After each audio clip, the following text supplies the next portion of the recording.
2001, our drama is a story by the 19th century writer Nathaniel Hawthorne.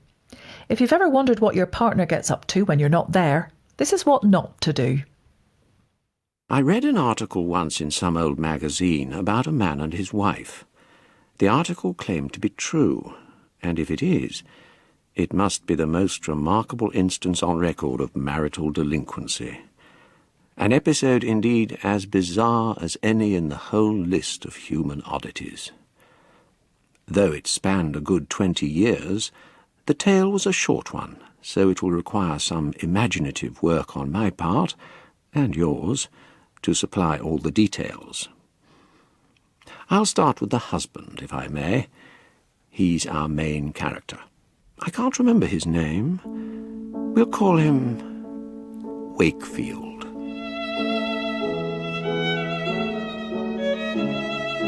Wakefield by Nathaniel Hawthorne. Dramatised for radio by Martyn Wade. With David Haig as Wakefield and John Rowe as the narrator Nathaniel Hawthorne.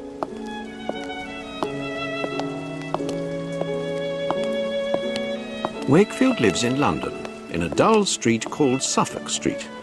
Picture him, if you will, one wet, chilly, autumnal evening in the early 1800s. A Thursday, I think it probably is. He's coming back home from the office, where he works as an accountant. He's almost home. That's his house there, the one with the brown door and the lion's head knocker. For some reason, perhaps to feel for the latchkey in his left pocket, Wakefield stops, pauses, and while he pauses, he gazes at his house through the rain. Through the parlour window he can make out the glow of a comfortable fire, and on the ceiling of the room, Mrs. Wakefield's shadow. She's preparing tea, getting ready for her husband's return. He climbs the stone steps to the front door, 5 steps in all. He opens the door. And, as always, he calls out, "Hello! I'm back!" That article that I read in the magazine, I have no proof that it was true, but for my part I am convinced of the authenticity of the tale. Nor is it hard for me to picture the kind of fellow Wakefield was. Middle-aged, of course. Married for, how long? 10 years, let's say, during which time he's been as constant and faithful to his wife as any husband could be. Not because he loves her, but on account of a general sluggishness of desire. What else? He's vain, in a quiet sort of way. He likes to exaggerate his own importance. He's crafty. I'm back! Wakefield's back. Mrs. Wakefield comes hurrying out of the parlour, and as she does so... "Well, Wakefield," she asks her husband. "how has the day gone?" And he replies... "Oh, much as usual, you know. Except for one thing." She looks at him. She knows him well enough to be a little wary of such a remark. She knows he's one for childish puzzles and insignificant mysteries. He says nothing. She helps him off with his overcoat and leads the way into the parlour. "So, Wakefield, what was that one thing you mentioned?" Mr. Malvin. "What about Mr. Malvin?" He wasn't at the office. "He's gone on holiday?" No. "He's joined another firm?" Mr. Malvin? Heavens, no. "He's taken retirement?" No. "He's ill?" He was. He'd been experiencing pains in his chest, and now he's dead." "Dead?" "Yes, he died this morning." "Oh, the poor man." You never knew him?" "No, but even so. He had a wife, I think." "Yes, and you don't know her either." He was walking to the office, and the strange thing was he met his doctor in Fenchurch Street. "Doctor," he said, "I'm..." Those were his last words. "Doctor, I'm..." Poor man. Wakefield. Morning, Mr. Lucas. I was wondering... Yes, Mr. Lucas. The figures for European exports, the first quarter. The first quarter. Ah. Mr. Malvin was working on those. Yes. Mr. Malvin. So very sad. Indeed, yes. I was wondering, Wakefield, is there any chance that you might be able to work on the figures for the first quarter? Well... I would be most grateful. I'll see what I can do. Mr. Lucas leaves the room. Wakefield does nothing. The quarterly figures must wait. Everything must be methodical, unhurried, in its proper time. After 20 minutes, Wakefield looks across at the vacant desk where Mr. Malvin used to sit. Mr. Malvin. He'd been at the firm for even longer than Wakefield. Dead. Strange to relate, I'm almost envious of the fella. One day, after years of being Mr. Malvin, one day, all of a sudden he disappears. He never gets to work. He never comes back home. Imagine the effect of this on his poor wife. Imagine the effect on Mrs. Wakefield if I were to disappear. Yes, imagine that. He imagines it, or attempts to. Imagining things is hard for Wakefield. Of course, in my case, it wouldn't be permanent. A brief period of absence without leave. Oh, yes. What a trick that would be. I'd only be away for a day or two to see what it's like. Most especially to see what it's like for his wife. Well, it's quite an idea. Another aspect of Wakefield that we may surmise, he has a brain, but it is not as a rule a very active one. He is not given to riotous thoughts or perplexed with originality. His mind, when it occupies itself, does so in long and lazy musings, which are to no real purpose, and which, even if they had a purpose, he would lack the vigour to pursue. So this little plan of his, to disappear for a day or two, requires much brooding over and nurturing. Only after a whole 12 months have passed does he resolve on a kind of impulse to put it into action. Well, Wakefield, how has the day gone? How much as usual, you know. But that's not true.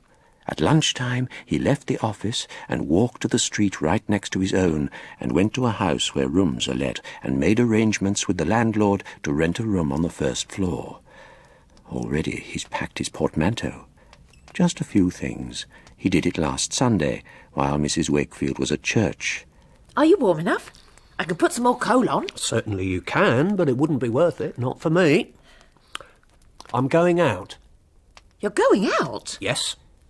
The effect on Mrs. Wakefield is as striking as if he'd said he was about to hang himself, or her. He's never gone out of an evening. Not alone, I mean, never. Not in all the years of his marriage. May I ask? Into the country. Into the... I'm taking the night coach. I have to. I would have mentioned it earlier. I was aware of this eventuality a little while ago, but I didn't want to alarm you or upset you. And may I ask... It's just for a day. Or two. I'll probably be back by the return coach, but if I'm not, don't worry, I'll be home by Friday evening at the latest. I suppose this is something to do with your work. My work? No, I don't think so. She asks him nothing more.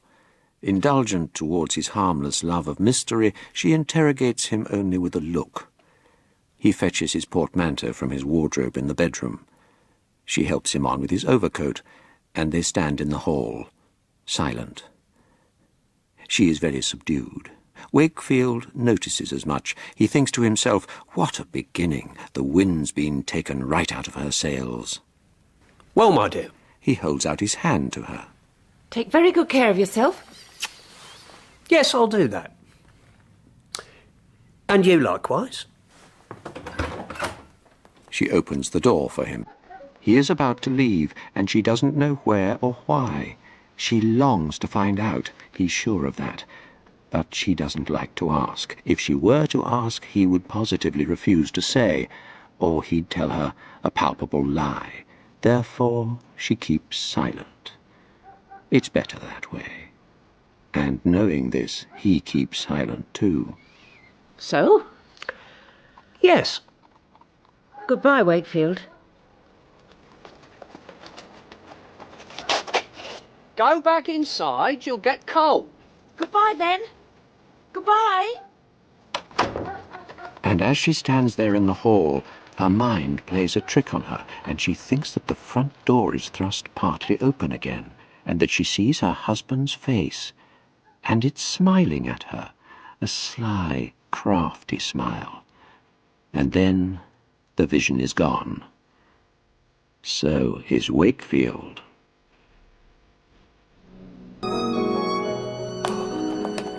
I've done it.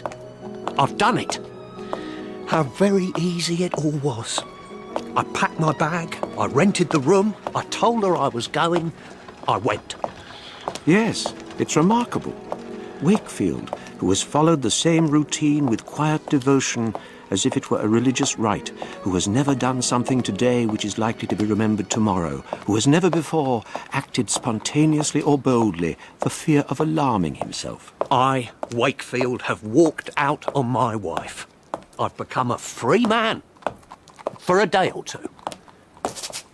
He stops and pretends to tie his shoelace, glances around with as casual an air as he can manage. He moves on. He goes back on his tracks, makes several superfluous turns and doublings, watches out for those who might be watching him. On the other side of the street, a woman and a girl at the window. Deluded as to his own significance in this great world, he is convinced that there is a network of busybodies who will report back to Mrs. Wakefield and tell her that he has taken up lodgings in the adjacent street. Almost made it. I had a fright just now, though, outside the public house. Some fellows were standing there, and the light over the door shone on my face, but none of them, I hope, was known to me. So, I am safe still. Did you hear that? Someone was calling my name, I'm certain of it. But I won't turn round. I'll walk on as if I heard nothing. Can't give up now. He enters a building which is older, darker and taller than his own little home. His cold heart is racing. He climbs the scruffy steps. There's a smell of damp and loneliness. Almost there.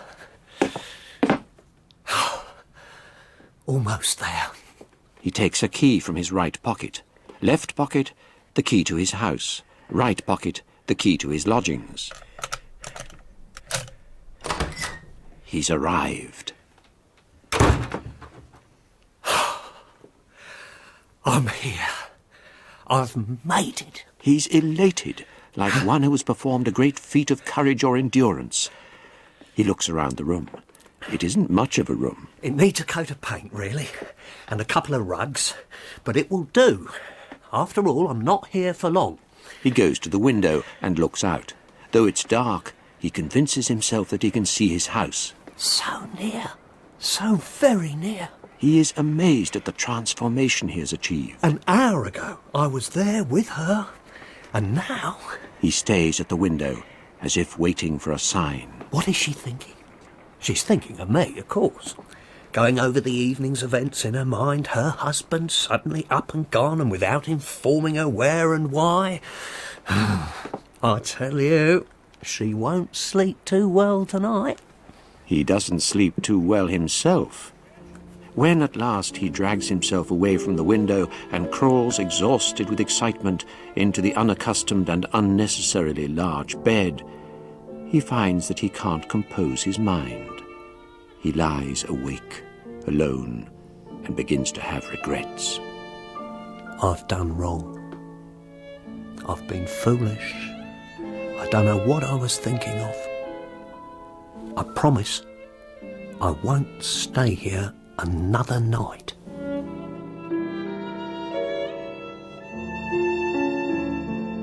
It is almost 7:30.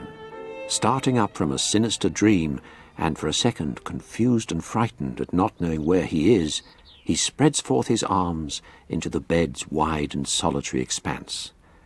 Now he's awake, and it's like another dream. He has been away for a matter of hours, and yet it seems like 20 years. Shall I go back home? No, not yet. What I'll do... Well? What I'll do... He's not sure what to do. I wish I hadn't told her that I might be gone as long as Friday. That was foolish. It allows her till Friday not to be too anxious or fearful on my behalf. This is true. No doubt she'll be disconcerted, a little baffled, but she won't yet be anxious or fearful. No, not till Friday's passed. So, I won't go back home. Not yet. Saturday at the earliest. Hey! Boy! You! He's walked to Lombard Street in the city. He has a letter which he wants delivered to his place of work at Devlin and Lucas. Hand it to the man at the door and I'll pay you for your trouble. The letter informs Wakefield's employers that he is ill, a chest condition which may be pleurisy, many apologies, etc. He has decided that he won't be able to go to work. No, not while I'm away from home. Mrs. Wakefield might pay a visit to the office and make inquiries about me. Well, he's been a good servant of the firm, never absent, never late, never dissatisfied with his wages. So, I don't think they can complain if I'm afflicted with a chest condition which may be pleurisy. He waits for the boy to return, musing the while on his years of loyal service to Devlin and Lucas, and indeed on his years of marriage to Mrs. Wakefield. I'll stay away a week. A whole week. Yes, that'll teach her. And what of the woman in question? She, at this very hour, is in her parlour, taking refreshment with a neighbour, Mrs. Brand. Oh, I think you should have found out where he was going, Mrs. W. I do, really. Yes. Yes, you're right. Of course. Here's your tea. I mean, what if... Thank you. What if something were to happen to him? What if he'd had a terrible accident and failed to return? How would you know where to begin your inquiries? When's he due back? Well, I'm not sure. You're not sure? Well, today, perhaps. Friday at the latest. I tell you, Mrs. W., if my Edward had ever said he was going away, I'd have wanted to know the wheres and the whens about it, and why he wasn't taking me. But as it is... Yes. I know exactly where he is. God bless him. He's made his final journey, he has. Mrs. Brand and Mrs. Wakefield see each other quite often. They share a pot of tea and they have a chat. So, he's not come back? No. No, I'm afraid he hasn't. Friday at the latest, he said. Yes, Mrs. Brand. Oh, dear. It's Saturday morning. Mrs. Wakefield has prayed and she has hoped. But inside, in her soul, she somehow knew he wouldn't return by Friday. What could have happened to him? Oh, Mrs. W., you're not to upset yourself. You must stay calm. No doubt there's a simple explanation for his delay. His coach has been involved in an accident, and he's received serious but not life-threatening injuries. Or else... He's still alive, I'm sure of it. Or else he never took a coach at all. Oh. Perhaps he's been kidnapped. He's still alive. Or he's wandering up and down the city streets, his memory gone. Or he's with a woman. No. No. Such things have happened, Mrs. W. No, not Wakefield. He wouldn't. He's not that sort. Not that sort. Quite what sort he is, she's not yet prepared to admit, even to herself. The two ladies fall silent. Mrs. Brand thinks of a succession of sensational occurrences accounting for Wakefield's disappearance. Mrs. Wakefield thinks of that evening when he left home, of how her mind had played a trick on her, and it seemed to her that the closed door opened again, and she saw his face with that sly, crafty smile upon it. I have changed my name. He is Hooper now. It's the name he used when he made arrangements to rent the room, but we shall call him Wakefield. I have changed my appearance too. He wears a rather startling wig of reddish hair, also a suit which he bought second-hand, very dark grey, almost black. Were it not for the wig, he would look like... a man in mourning. For himself. Wakefield, you see, is temporarily dead. But for how long exactly? He had, if you remember, decided to return after a week, but now that the week has elapsed, he's thought again. I can't go back yet. I must wait until I've made some observations of Mrs. Wakefield and discovered what effect my absence has had on her. I want to make sure that I've given her a really good scare. That's why he's here, on Suffolk Street where he used to live, on a seat near the public house, waiting. He's brought an old magazine to read. He's been here a few times now. I saw her on the Tuesday. Did she seem distressed? I'm sure she was. The bloom had faded from her cheeks, that was clear enough, even at a distance, and she walked more heavily than usual. For Mrs. Wakefield isn't petite. By no means is she petite, but she manages a sprightly gait, as a rule. Oh, yes, it's hit her hard, this business, I'm certain. I wonder what she thinks has happened to me. She's a religious woman, she prays, she trusts in God. No doubt she's convinced herself, therefore, that my life has been preserved. Well, that's good, of course. But if I'm alive, she'll be puzzled as to why I'm still missing. Puzzled, distressed. Poor Mrs. Wakefield. Wait. What's this? A carriage has stopped in front of Wakefield's house, and out of the carriage has stepped a tall, gangling fellow carrying a leather bag. Dr. Elliston. The same doctor who visited her last year when she broke her wrist and I told her she'd only sprained it. Oh, yes. This is looking serious. Mrs. Wakefield lies in bed, propped up with pillows. Dr. Elliston sits down on the edge of the bed and takes her hand. There's nothing really wrong with me. Well, Mrs. Wakefield, I'll be the judge of that. I told Mrs. Brand she shouldn't call you. But Mrs. Brand did right. I've been worried, that's all. And with good reason. What a terrible business. Have the appropriate authorities been informed about your husband? Yes, Doctor. And Mrs. Brand says I should put a notice in the papers. A notice in the papers? Well, Wakefield will enjoy that. Mrs. Brand informs me that you've been losing sleep. Yes. You've been off your food? Yes. Well, that won't do, Mrs. Wakefield. No. Who knows how long your husband will be away? Oh.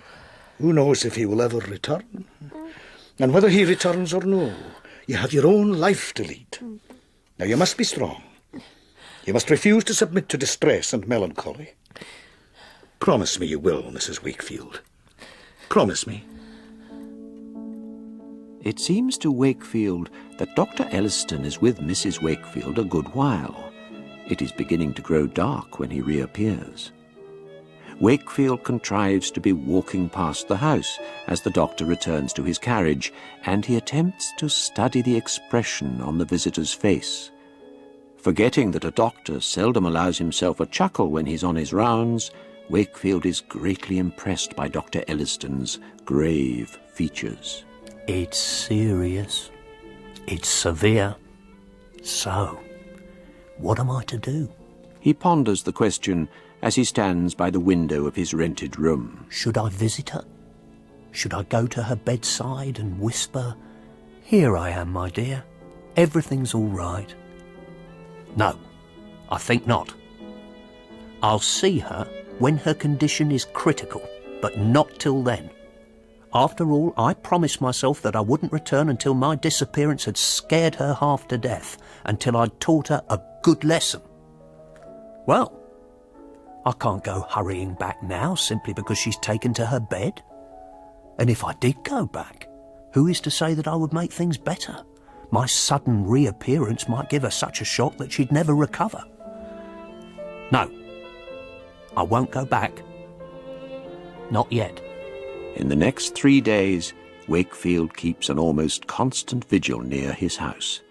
And on each of the days, the doctor makes a visit.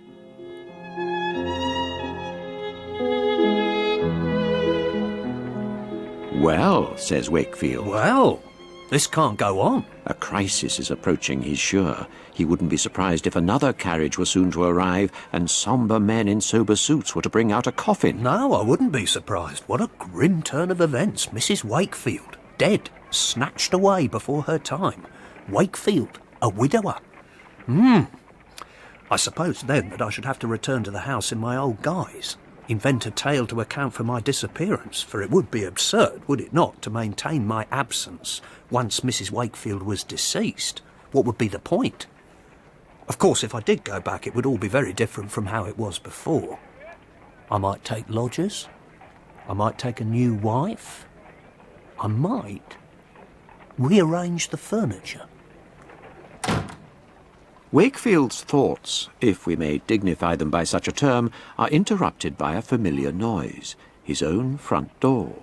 Someone has closed it. He gets up from his seat near the public house and watches as Mrs. Wakefield walks down the stone steps. And in an almost sprightly fashion, too. I didn't kill her. Well? He never wanted her dead. No. I merely wanted to scare her half to death. play a little joke on her. That's all. Well then, what now? He's left her.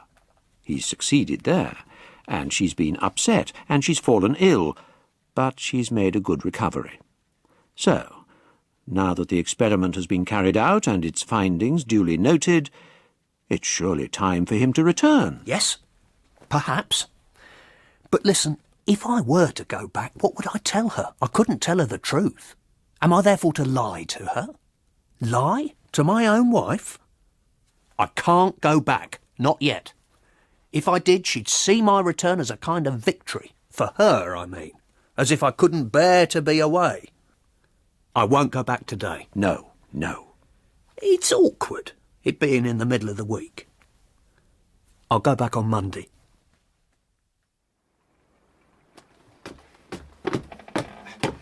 Good evening. Evening. The name's Ferris. Oh, yes.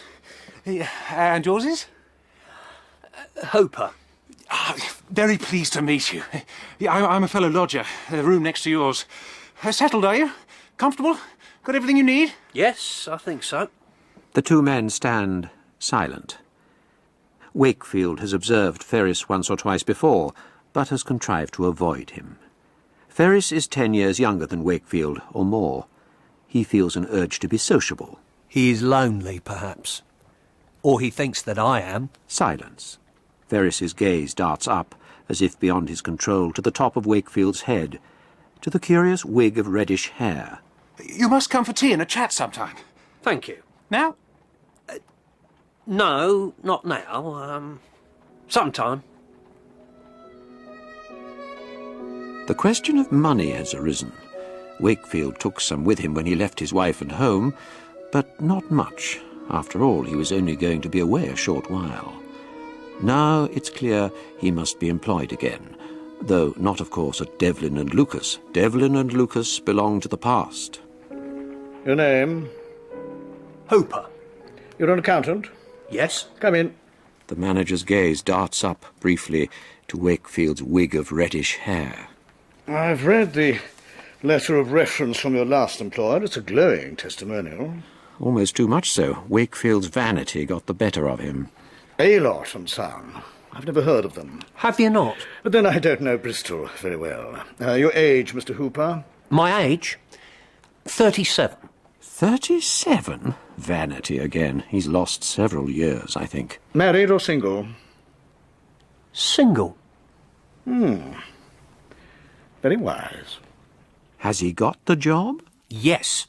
And on a better salary than at Devlin and Lucas. He no longer pretends that he will go back home tomorrow or in a week. I might. Well, nothing is impossible, I suppose.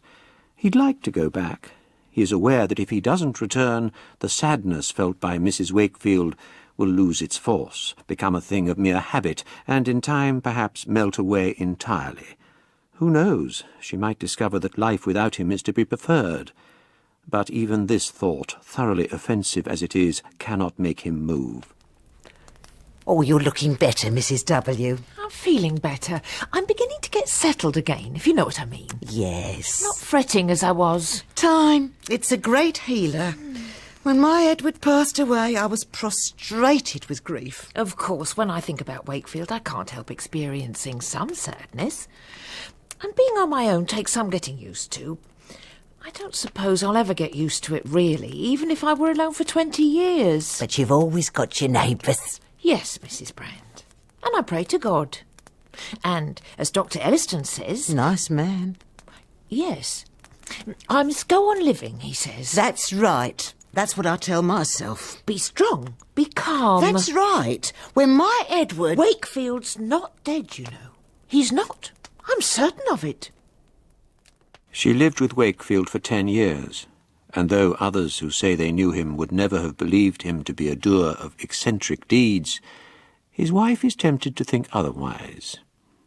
During their marriage, she had never taken the trouble to analyse Wakefield's character, not consciously at least, but she was aware of the quiet selfishness that had rusted into his inactive mind, of his vanity, of his fondness for secrets, of an indefinable strangeness. She can't guess at the precise details of what's happened to him, but if she were to be told, the truth wouldn't surprise her. Not at all. Hooper! Oh. Ferris. Ferris. Yes. I've put the kettle on. Oh. Come and have a cup of tea. Sadly... Oh, you said you would. I have some business to attend to. I'm a busy man. Ah. Well, another time. Yes? When? Can't say, I'm afraid. Yeah, I'd like to talk, you see. When it's convenient, I'd like to ask your advice about marriage. Marriage? No. You mean you advise against it? Not necessarily. I mean, I'd rather not offer any advice at all. Were you ever married? Yes, I was. I thought so. You thought so? Why? What happened? What happened? She died. Oh, I'm so sorry.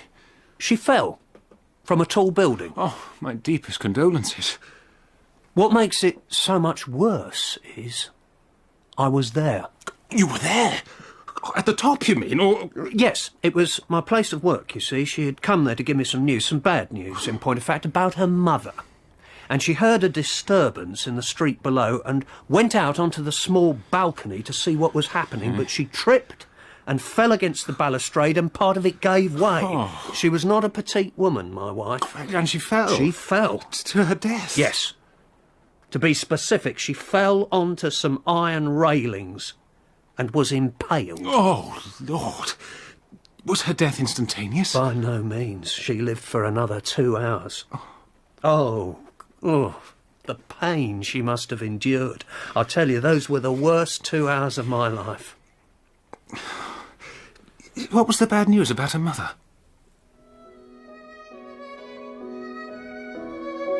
This description of his wife's demise, extraordinary and outlandish as it is, rather pleases Wakefield.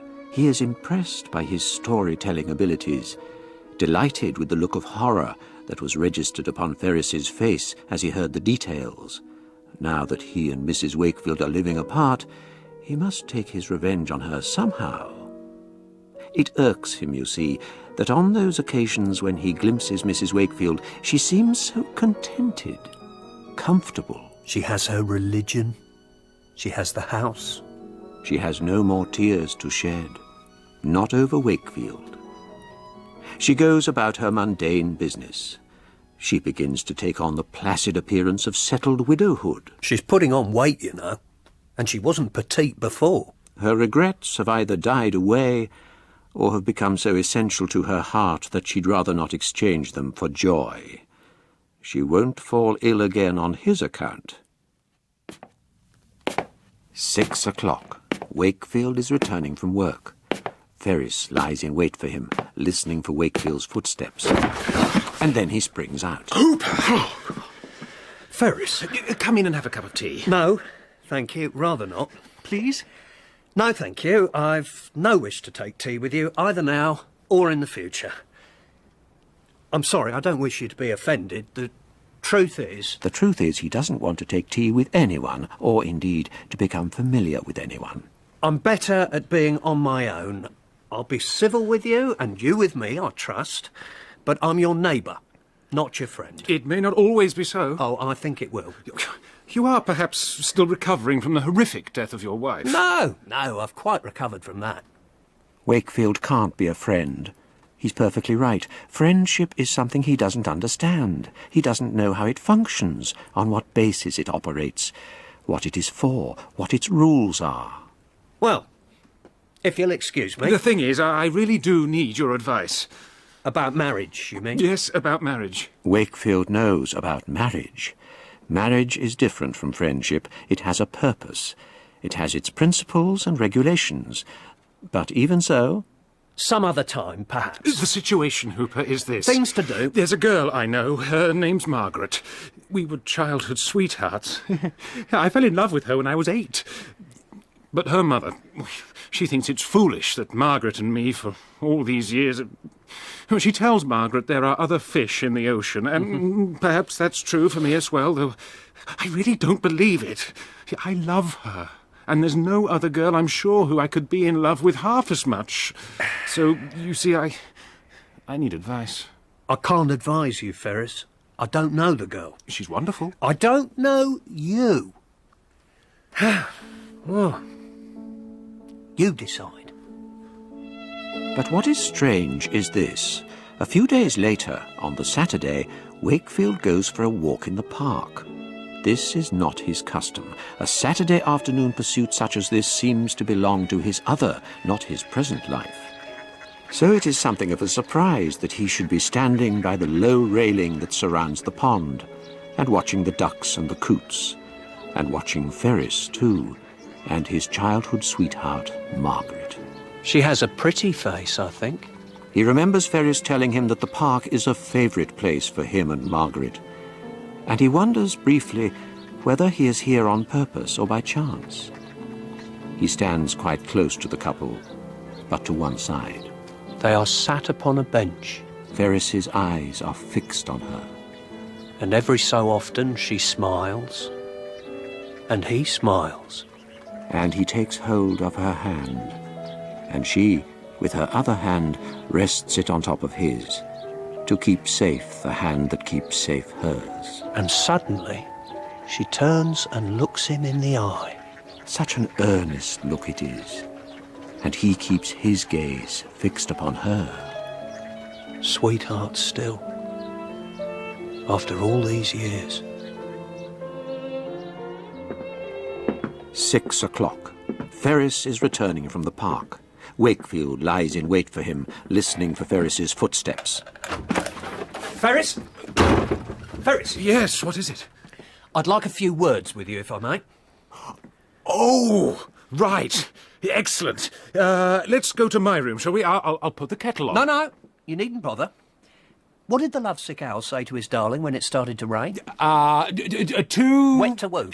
Too wet to woo. Yes, very good. You asked for my advice about your childhood sweetheart. Yes. And whether you should marry her. Yes. You shouldn't. Should I not? That's my advice. Oh? Why not? You should play the field. Play the... Oh. And so should she. Oh. You were childhood sweethearts, but marriage, it's a grown-up business, isn't it? Play the field. Give it time. That's my advice. Yes. Well... Thank you, Hooper.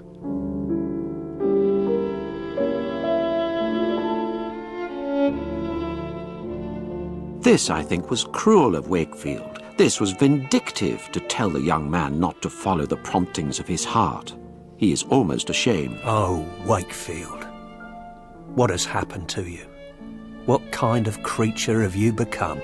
He tells himself that this solitary life is corrupting him, that he must go back home. I'll go back next week.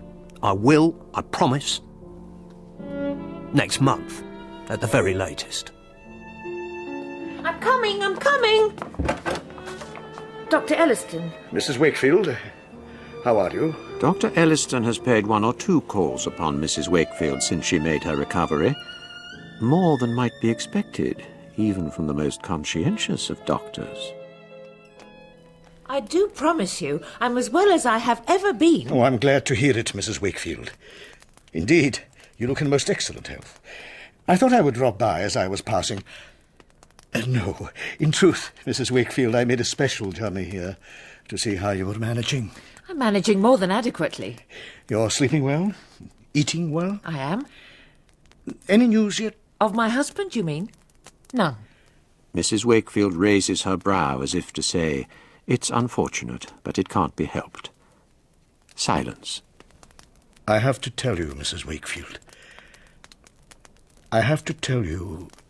He takes her hand, her left hand, with the wedding ring upon it. What he has to tell Mrs. Wakefield remains unspoken. Mrs. Wakefield turns away. He lets go of her hand. He isn't dead. He is, perhaps, as good as dead. A part of me, to be truthful, almost wishes that he were. I have become accustomed to being without him. And if he were to return, I don't know what I would think or feel. I almost dread it. In the meantime, all I can do is pray for him and wait. And must you wait alone? Yes, Dr. Elliston. I must wait alone. Each day, whatever the weather, each day, Wakefield watches the house where he used to live. He sees the doctor making an occasional call and takes some joy from the thought that Mrs. Wakefield may have suffered a relapse. Ghost-like, he hovers outside his house, tries to imagine himself going up the steps and through the door, being back home for good. Back home. He pictures himself in each of the rooms. Every wall, every picture. Every piece of Mrs. Wakefield's immaculate needlework, every item of furniture is fondly recalled. The rocking chair. That barely rocks. The kitchen dresser. With its curious, clumsy, sliding latches. The table. With its scratches and blemishes, which Wakefield, in his previous life, would study at meal times for want of conversation. While he lived there, he was no friend of that house. But now, in his mind, he takes his seat by the fire in the parlour with his wife beside him and surprises himself as the tears of regret begin to flow. Hard as he may try, he cannot feel the fire's warmth or his wife's affection. Ghost-like, he hovers outside.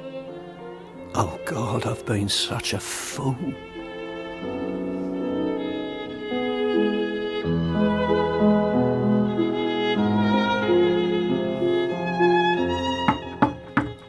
Hooper, it's Ferris. I know you don't like to be disturbed, but I have some news of Margaret. Margaret? Oh, really? Come in. A year has passed. The field has been played, a little, though not by Ferris. He stands at the door. His face is grey, his eyes are moist, his lip trembles. Wakefield doesn't need to ask what the news of Margaret is. She's found someone else. Ah. She's going to marry him. I see. I'd lost her. So it would appear. Have you found someone else yourself? Wakefield knows the answer to that one too. He's been keeping a watchful eye on Ferris. He's confident that since Margaret went in search of other fish, Ferris has had not a single relationship with a representative of womankind. Except that his sister visits him from time to time. Ferris shakes his head. Oh, well. Ferris has lost his childhood sweetheart, and Wakefield is to blame. His only excuse is this, that when he watched Ferris and his girl in the park, and they were clearly so much in love, it was very hard for him to bear. Wakefield has never been in love, I fear, nor will he ever be. I'll go back soon. The same refrain. I will. I'll go back soon. He says it every week or so, and the passing of every week or so, added to the weeks that have gone before, serves to make the possibility more remote. The weeks crawl by. The years crawl by. But to Wakefield, or a part of him, his time away from home seems not much longer than the mere few days that he originally contemplated. I'll go back soon. This extended period of absence, it's just a little interlude in the main business of his life. He'll go back soon. He's sure of it. He'll climb up the stone steps to the front door, 5 steps in all. He'll open the door. Hello, I'm back. And Mrs. Wakefield will hurry out of the parlour. Wakefield! And she'll clap her hands for joy. Her beloved husband has returned. No more misery and despair. Her once happy life can be resumed. Wakefield! And she'll be just as she was all those years ago. And he'll be just as he was. Welcome home. Welcome home. Yes, he'll be back soon.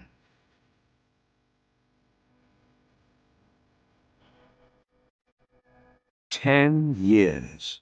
10 years? Is it really? Good Lord. 10 years away from home, 10 years in his temporary lodgings. Ferris is still in the room next door. We're not friends, though we're civil to each other. We say good morning. Ferris seems so much older now. Yes. Grief, and self-reproach have taken their toll on him, I'm afraid. But that miserable face of his is surely nothing compared to Wakefield's. There is a mirror on the wall. Every morning, impelled by a delight in the macabre, Wakefield peers into it. Every morning, he is a little more horrified. Look. Look at the decaying flesh. Look at the lines and crevices and furrows that ravage Wakefield's face like cracks in the dried earth. Look at the discoloured sacs which hang under his small, lustreless eyes, hang so heavily indeed that they seem to drag the eyes down with them. Remarkable, is it not, how nature's dull handiwork can be so dramatically altered? Weirdness, hatefulness, and twisted obsession have all left their indelible mark upon features which were once quite ordinary. 10 years. Yes, almost to the day. Now, good to see you. You're well, I hope? Sunday morning. The faithful are being summoned to church. Wakefield is not of their number. I don't go to church. When Wakefield was aged 14, he decided that he resented the Sunday service. I made up my mind. How rebellious, how precocious he thought he was. I made up my mind to worship God at a time that was convenient to myself, not to others. And strangely enough, he has never found it convenient to worship since. Morning. Good to see you. So, what brings Wakefield out today? He has heard perhaps that there has been a fire nearby, or a robbery, or a violent assault. And now, having exhausted the pleasurable possibilities of the incident, whatever it was, he is on his way back to his lodgings, and his journey takes him past the grey stone church. Here he comes, his head bent, his body at an angle, as if he is unwilling to present his full front to the world, threading an awkward route through the gathering crowd of Sunday worshippers in their Sunday best. Good morning. And from the other direction, look, a portly female approaches with a prayer book in her hand, and as she attempts to head for the church door and Wakefield attempts to make his way past the throng, the portly female and the lean man are brought directly into contact. Sorry. No, my fault. Their hands touch. She drops her prayer book. The pressure of the crowd forces her bosom against his chest. They stand face to face, staring into each other's eyes. After 10 years' separation, Wakefield meets his wife. My God. My God. Please forgive me. He knows her, of course. He has spied on her ever since he left her. But does she know him? His face is so changed that if he had been without the use of a mirror for all these years, he might not have recognized himself. He picks up her prayer book. The same prayer book, I think, that she had all those years ago, that she took with her each Sunday morning. While Wakefield, allowed for that 1 hour each week to be alone in the house, would sit in the parlour with a doubtful publication. He hands her the prayer book. Thank you. He moves off, and she walks on to the church door. Mrs. Wakefield, are you all right? Yes, I think so. She stops at the door and throws a perplexed glance in Wakefield's direction. Then she enters the church, that woman of simple faith, opening her prayer book as she goes.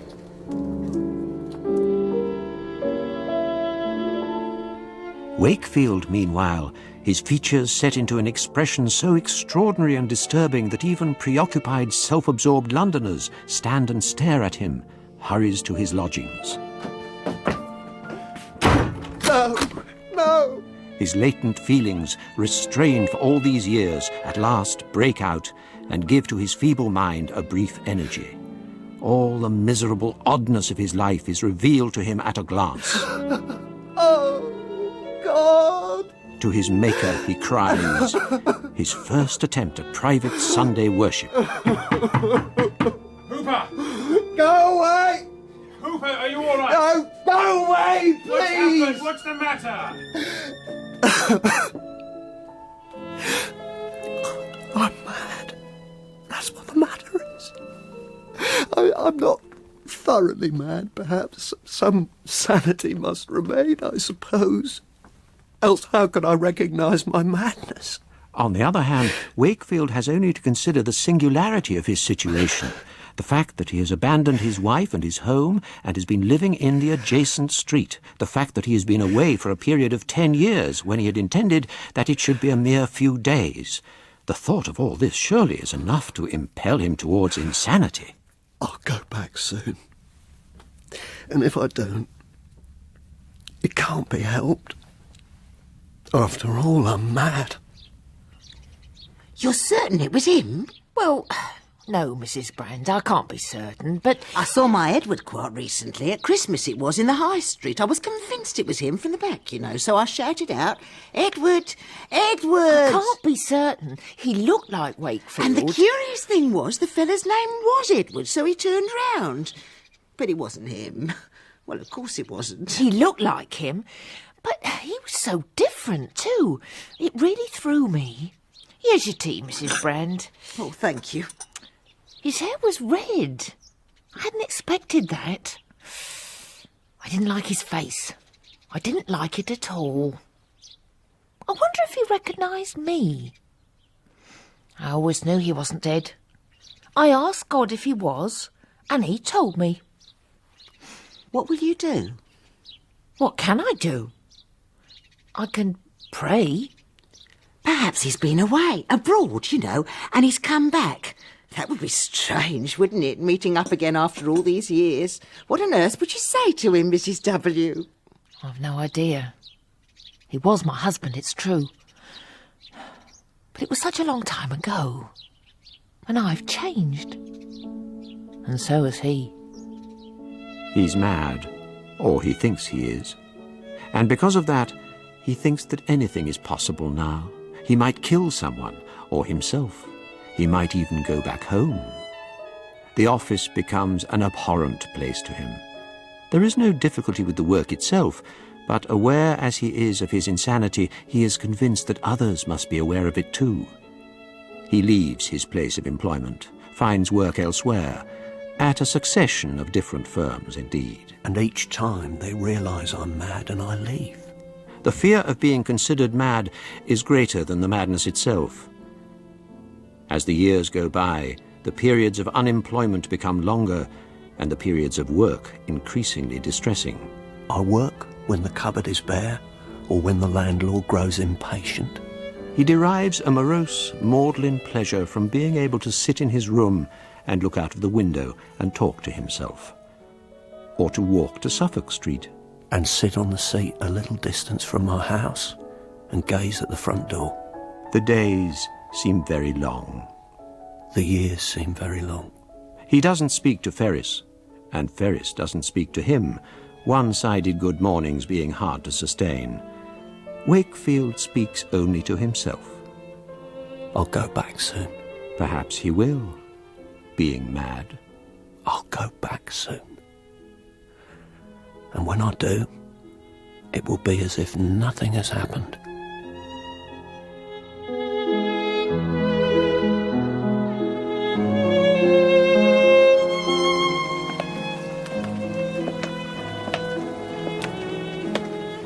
One wet, chilly autumnal evening, 20 years after he vanished, Wakefield is taking his regular walk towards the house he still calls his own.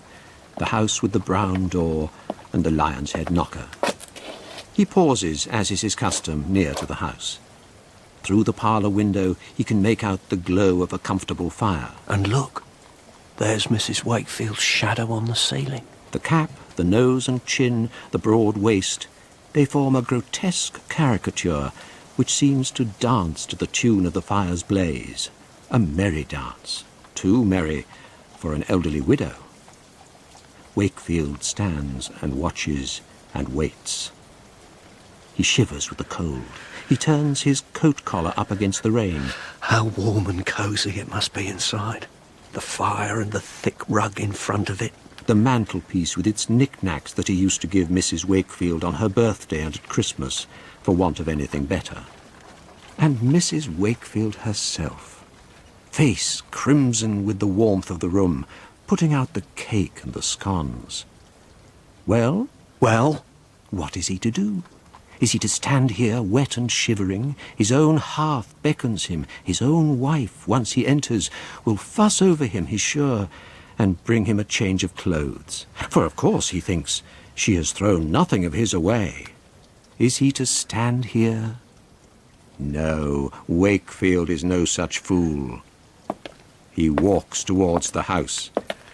Up the stone steps to the front door. 1, 2, 3, 4, 5. He doesn't hesitate, not for a moment. When he left home, one day away had seemed like 20 years. Now 20 years is as but a single day. What will Mrs. Wakefield say when she realises that he has come back and intends to resume his married life? What will she do when she sees a sly, crafty smile upon his face? The same smile that she thought she saw as he left the house a full 20 years ago. Heavens, what a trick he's played on Mrs. Wakefield. Oh, yes, what a trick. He reaches into his left pocket and finds the key. Hello?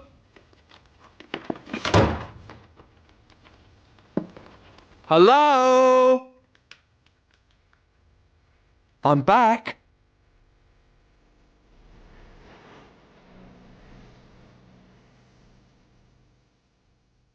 Wakefield was dramatised by Martyn Wade from the short story by Nathaniel Hawthorne.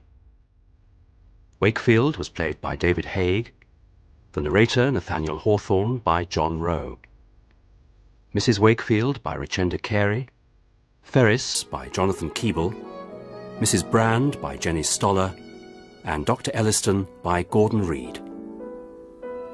Wakefield was directed by Cherry Cookson.